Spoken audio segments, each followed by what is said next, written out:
বোরখা পরে মুখে নিকাব না পড়লে কি পর্দা হবে? হ্যাঁ, পর্দা হবে, তবে অপূর্ণ হবে। অপূর্ণ হবে, পূর্ণ হবে না। নিকাব পড়তে হবে। এটি দুটি মত আছে। আমি সবসময় মনে আছে যে বোরখা পরা, নিকাব পরা, এই দুটোই পড়তে হয়। মুখ যদি খোলা রাখেন তাহলে একটা মত আছে মুখ খোলা রাখতে পারবে, কিন্তু এতে ফিতনার সম্ভাবনা থাকে সর্বাধিক। আমরা লক্ষ্য করেছি এ পর্যন্ত নারীদের চেহারায়, শরীরে যত অ্যাসিড নিক্ষিপ্ত হয়েছে সব বেপর্দা নারীদের উপরে পড়ছে। যেসব মেয়েরা বোরখা পরে, নেকাব পরে, এদের চেহারা দেখে কেউ আকৃষ্ট হওয়ার সুযোগই পায় নাই। কাজেই অ্যাসিড মারারও কোনো সম্ভাবনা তার পড়ে নাই। আল্লাহ তাদেরকে রক্ষা করেছেন। এই জন্য আপনার বিপদ যেখানে, আপনি বিপদে পড়বেন কেন? আপনার বিপদ তো আপনার চেহারা। আল্লাহ চেহারাটাকে সুন্দর করেছেন, এই চেহারাটা আরো আপনি রূপচর্চা করলেন, করিয়া অন্য পুরুষকে দেখালেন। এখন মানুষ তো, আর শয়তান তো বেঁচে আছে না? বাংলাদেশের শয়তান মরছে? আছে কিনা? আছে, এবং তার ছেলেবেলা মুরিদ টুরিদ বহুত আছে। আর রাস্তা দিয়ে আপনি যাচ্ছেন, রূপচর্চা করেছেন, মাথায় কাপড় নাই, চেহারায় নেকাব নাই, বোরখাও নাই, এই অবস্থায় যাচ্ছেন, তো সকলের চোখ তো আপনার দিকে পড়বে, এটা তো স্বাভাবিক কথা। একটা ছোট্ট বাচ্চা যাকে দেখতে বেশি সুন্দর, সব বাচ্চা ভালাই ওই ছোট্ট সুন্দর বাচ্চাটার দিকে লোকেদের চোখ পড়বে, ঠিক কিনা বলেন? রাস্তা দিয়ে যেতে গেলে কত গাছ পড়ে, সকল গাছের দিকে তো চোখ পড়বে না। একটা গোলাপ ফুল দেখলে সেদিকেই আকৃষ্ট হয় মানুষের চোখ। এটাই ভালো, এটাই স্বাভাবিক, যেহেতু মানুষের চোখ সুন্দরকে দেখতে ভালোবাসে। তো চেহারা আল্লাহ যার সুন্দর করেছেন, আপনি রাস্তায় বেরিয়েছেন, তখন অগণিত মানুষের চেহারা আপনার, তাদের চোখ আপনার উপরে পড়তেছে। এতে করে আপনার গুনাহ হচ্ছে, যারা দেখতেছে তাদেরও গুনাহ হচ্ছে। এক ক্ষেত্রে কোন যুবক আকৃষ্ট হয়ে পড়লো, তারপরে সে টেলিফোন করলো, চিঠি দিল, বিরক্ত করলো, প্রেম নিবেদন করলো, রাজি হলেন না, এসিড নিক্ষেপ করলো, মৃত্যু পর্যন্ত পৌঁছে গেলে, জীবনটা নষ্ট হয়ে গেল। অথচ একটা সামান্য ছোট্ট একটা কাপড় দিয়ে যদি নিকাবটা পরে রাখতেন তাহলে মৃত্যুর দরজায় যেতেন না। সামান্য একটা কাপড় দিয়ে মুখটা যদি ঢেকে রাখতেন তাহলে এসিড নিক্ষিপ্ত হয়ে জীবনটা বিবাহ থেকে বঞ্চিত হতো না। এই জন্য মা বোনদের বলবো, আপনারা নিজেরা এবং আপনাদের মেয়ে সন্তানদেরকে, সকলকে আল্লাহর হুকুম পালনের জন্য বলুন। পর্দা করা কোন পীর সাহেবের, কোন মৌলানা সাহেবের হুকুম নয়, এটা আল্লাহর হুকুম। আর আল্লাহই জানেন তিনি যে সমস্ত আদেশ করেছেন, নিষেধ করেছেন, তার মধ্যে বান্দার সব থেকে বড় কল্যাণ, এটা আল্লাহ পাক বেশি জানেন বলেই নির্দেশ তিনিই করেছেন। আল্লাহ পাক বলেছেন বোরখা পরার জন্য, হিজাব পরার জন্য, নিকাব পরার জন্য, চাদর পরার জন্য শরীয়ত নির্দেশ করেছে। সেজন্য আপনারা বোরখাও পরবেন, নিকাবও পরবেন। চেহারাটা খোলা না রাখাই উত্তম। যারা চেহারা খোলা রাখার কথা, রাখার পক্ষে, অন্তত আমি তাদের পক্ষে নই। আপনাদের দুইজন পূর্ণ মন্ত্রী থাকা সত্ত্বেও ইসলামের কি বা কতটুকু উপকার হচ্ছে তা জানতে চাই। খুব ভালো ভালো প্রশ্ন হচ্ছে, রাজধানী তো, এই জন্য প্রশ্ন সেই ধরনের। বোন, আপনাকে বুঝতে হবে যে আমাদের দুইজন পূর্ণ মন্ত্রী থাকলেও 60 জনের মধ্যে দুইজন। কজনের মধ্যে বলেন? 60 জনের মধ্যে দুইজন। বেশি যদি আশা করেন তাহলে না পাইলে পরে কষ্ট পাবেন। আশা কম করবেন, যেটুকুন পাবেন তাতে সন্তুষ্ট হইতে পারবেন। এই সরকার তো আল্লাহর মেহেরবানি ইসলামের পক্ষে, ইসলামের নতুন কিছু না করলেও ইসলামের বিপক্ষে কিছু করছে না, এটা তো সত্য। এখন তো মঙ্গল প্রদীপ জ্বালানো হচ্ছে না, এখন তো কপালে উল্কি আঁকা রাখি বন্ধন নিয়ে রাস্তায় লাফালাফি হচ্ছে না, ঠিক কিনা? এখন তো আলেমরা রাস্তায় পিটা খাচ্ছে না, এখন তো কুত্তার মাথায় টুপি পরানো হচ্ছে না, এখন তো সাইকুল হাদিসকে গ্রেফতার করা হচ্ছে না, এখন তো কোনো মাদ্রাসা এবং মসজিদে গিয়ে বোমা তালাশ করা হচ্ছে না। এগুলি কি কম মনে করেন? আলহামদুলিল্লাহ বলে। আমরা 300 জনের মধ্যে 17 জন আর 60 জনের মধ্যে 2 জন। এই পার্সেন্টেজটা যখন আপনারা বাড়াইতে পারবেন আল্লাহর মেহেরবানিতে, তখন বড় কিছুর আশা করবেন ইনশাআল্লাহ। বলেন ইনশাআল্লাহ।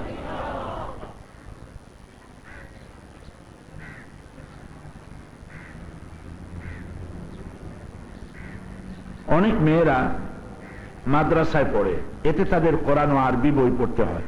এমত অবস্থায় যদি তাদের পিরিয়ড আরম্ভ হয় এবং তখন যদি মেয়েদের পরীক্ষা হয়, তো মেয়েরা কি কোরআন বা আরবি বই পড়তে পারবে? কোরআন পড়বে না, আরবি বই পড়তে পারবে, কিন্তু কোরআন শরীফ যেভাবে তেলাওয়াত কোরআন শরীফ স্পর্শ করবে না। পরীক্ষার জন্য কোরআন শরীফ স্পর্শ করার তো দরকার নেই। নোট দেখবে, নোট দেখে পড়বে। আর আরবি ভাষা আর কোরআন এই দুটো তো এক জিনিস না। আরবি ভাষা লেখা একটা পত্রিকা, কোন মেয়ের পিরিয়ড চলতেছে, এই অবস্থায় সে আরবি ভাষার পত্রিকা পড়তে পারবে না, ধরতে পারবে না, কথা তো এমন না। কথাটা হচ্ছে যে কোরআন ছুঁইবে না, করবেন না। বাকি পরীক্ষার সময় আরবি দেখা, আরবি লেখা নাজায়েজ নয়। অর্থাৎ ইসলাম সহজ, এটা কঠিন নয়। আল্লাহ পাক বলেছেন লা ইউকাল্লিফুল্লাহু নাফসান ইল্লা উসআহা। এমন কোন আইনই তৈরি করা হয় নাই যা দিয়ে কোনো প্রাণী, কোনো মানুষ কষ্ট পায়, এরকম কোন আইন নেই। ইসলামে প্রত্যেকটি জিনিস সহজ করা হয়েছে, আলহামদুলিল্লাহ।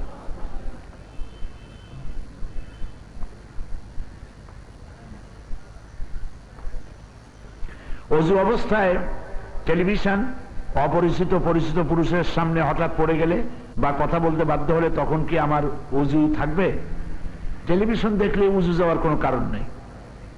উজু যায় যেসব কারণে, টেলিভিশন দেখা, পরপুরুষের সামনে পড়া, সেগুলির মধ্যে পড়ে না।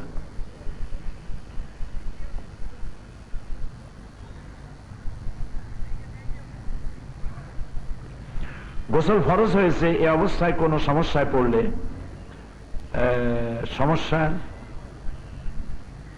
এই অবস্থায় কোনো সমস্যার কারণে গোসল না করে ভাত খেলে কিংবা রান্না করলে গুনাহ হবে কি? না, গুনাহ হবে না। স্বামী নিয়মিত নামাজি না হলে তাকে তাগিদ দেওয়ার সীমা কতটুকু? এর সীমা নাই, মৃত্যু পর্যন্ত তাগিদ দিতে থাকবেন। ঘুমের থেকে উঠতে না চাইলে আপনি উজু করে এসে উজুর পানি তার নাকে মুখে ছিটাই দেবেন, যাতে করে ঘুমের থেকে উঠতে বাধ্য হয়। গায়ের উপরে লেপ খাতা থাকলে ফালা দিবেন, উঠেতে চেষ্টা করবেন। যতক্ষণ পর্যন্ত নামাজি না বানাইতে পারেন আপনার চেষ্টা অব্যাহত থাকবে। এই অব্যাহত রাখা আপনি জেহাদের সওয়াব পাবেন। রুমমেট হিন্দু, তার সাথে একই রান্নায় খাওয়া যাবে কিনা? আপনি এরকম মুসিবতে পড়ছেন কেন? আর একটা রুম তালাশ করে নেন। আর মুশরিকদের রান্না করা খাবার খাওয়া যাবে না। শুকনা খাবার খাওয়া যেতে পারে, রান্না করা খাবার, যেমন রান্না করেছে মুরগি, এখন জবাব করছে কিভাবে তা তো আপনি জানেন না, কাজে আপনি মুসিবতে পড়ে যাবেন। আর এই রুম চেঞ্জ করেন। পক্ষে অন্যায়ের বিরুদ্ধে কথা বলে থাকেন, কিন্তু বর্তমানে যেভাবে নিত্য প্রয়োজনীয় দ্রব্যের লাগামহীন পাগলা ঘোড়া বেড়েই চলছে, তাতে দেশের বেশিরভাগ গরিব জনগণের অবস্থা শোচনীয়। কিন্তু এ ব্যাপারে আপনি সংসদে কথা বলতেছেন না কেন? দয়া করে বলবেন কি? নিত্য প্রয়োজনীয় দ্রব্য মূল্যের একটি হিসাব বাণিজ্য মন্ত্রী গত রাতের আগের রাত্রে দিয়েছেন, আপনারা নিশ্চয়ই শুনেছেন। তাতে তিনি দেখিয়েছেন বিগত 5 বছরে প্রত্যেকটি দ্রব্যের যে ধরনের নিত্য প্রয়োজনীয় দ্রব্যের মূল্য যা ছিল তার থেকে বেশি বাড়ে নাই, কম আছে। পেট্রোলের দাম বেড়ে গিয়েছে। আপনারা জানেন যে বিশ্বে বুশ নামক এক ব্যক্তি মুসলমানদেরকে টার্গেট করেছে এবং মুসলমানদেরকে আর ইসলামকে ধ্বংস করার জন্য সে মরিয়া হয়ে উঠেছে। বাগদাদে অস্ত্র পরিদর্শক দল বলছে অস্ত্র পাই নাই, মারণাস্ত্রের কোনো সন্ধান পাই নাই, কোনো চিহ্ন পাই নাই। বুশ বলতেছে পাইতেই হবে। সেই মেষ শাবকের পানি ঘোলা করার মতো, তুই না করলেও তোর বাবা করেছে। গল্পটা মনে আছেন আপনাদের? সেই রকমের মুসলমানদের ধ্বংস করতে হবে। সেই জন্য তো যুদ্ধে একটি দামামা বেজে উঠেছে বিশ্ব জুড়ে। এতে করে পৃথিবী বাজারের উপরে একটি বিরূপ প্রতিক্রিয়া পড়েছে সারা পৃথিবীতে। পেট্রোলের দাম বেড়ে গিয়েছে সারা দুনিয়ায়। বাংলাদেশ যদি পেট্রোলের দাম কমায় তাহলে ভারতে তা পাচার হয়ে যাওয়ার সম্ভাবনা সর্বাধিক। এজন্য পেট্রোলের দাম বাড়াতে হয়েছে। পেট্রোলের দাম যখন বেড়েছে তখন সব জিনিসের উপরে প্রভাব পড়াই স্বাভাবিক। সিমের দাম বাড়লো কেন? সিম তৈরি হয়েছে, উৎপাদন হয়েছে চট্টগ্রামে, উৎপাদন হয়েছে বগুড়ায়, আলু হয়েছে বগুড়ায়, সিম হয়েছে চট্টগ্রামে, কুমিল্লায়। সেখান থেকে আসতে হবে ট্রাকে করে। আর ট্রাক চলবে কি দিয়ে? ডিজেল দিয়ে, পেট্রোল দিয়ে। আর এগুলির দাম বেড়ে গিয়েছে, ফলে এই দামের প্রভাব সিমের উপরে গিয়ে পড়ছে। এই দাম গিয়ে পড়ছে বেলের উপরে, তালের উপরে, পড়ছে গিয়ে আলুর উপরে, কচুর উপরে। এখন যাবেন কই? তেলের উপরে। সব থেকে বেশি কষ্ট পাচ্ছে এই গ্রামের লোকেরা যারা কেরোসিন জ্বালিয়ে যারা রাতের খানা খায়, এই লোকগুলো বেশি মুসিবতে পড়েছে। তো এই প্রভাব সরকার ইচ্ছে করে এই দাম বাড়িয়ে দিয়েছে, বিষয়টা এমন নয়, বরং বিশ্বব্যাপী যুদ্ধের আশঙ্কার কারণে যে একটি বিরূপ প্রতিক্রিয়ার সৃষ্টি হয়েছে, তারই ফলশ্রুতিতে দ্রব্যমূল্য কিছুটা বেড়েছে। কিন্তু গভর্নমেন্ট এটাকে নিয়ন্ত্রণ করে ফেলেছে, আরো নিয়ন্ত্রিত হবে। নিয়ন্ত্রিত না হলে পরে পার্লামেন্টে তো কথা বলবোই, বাইরেও যেমন বলি ভিতরেও বলবো ইনশাআল্লাহ, আপনারা সে ব্যাপারে নিশ্চিত থাকতে পারেন।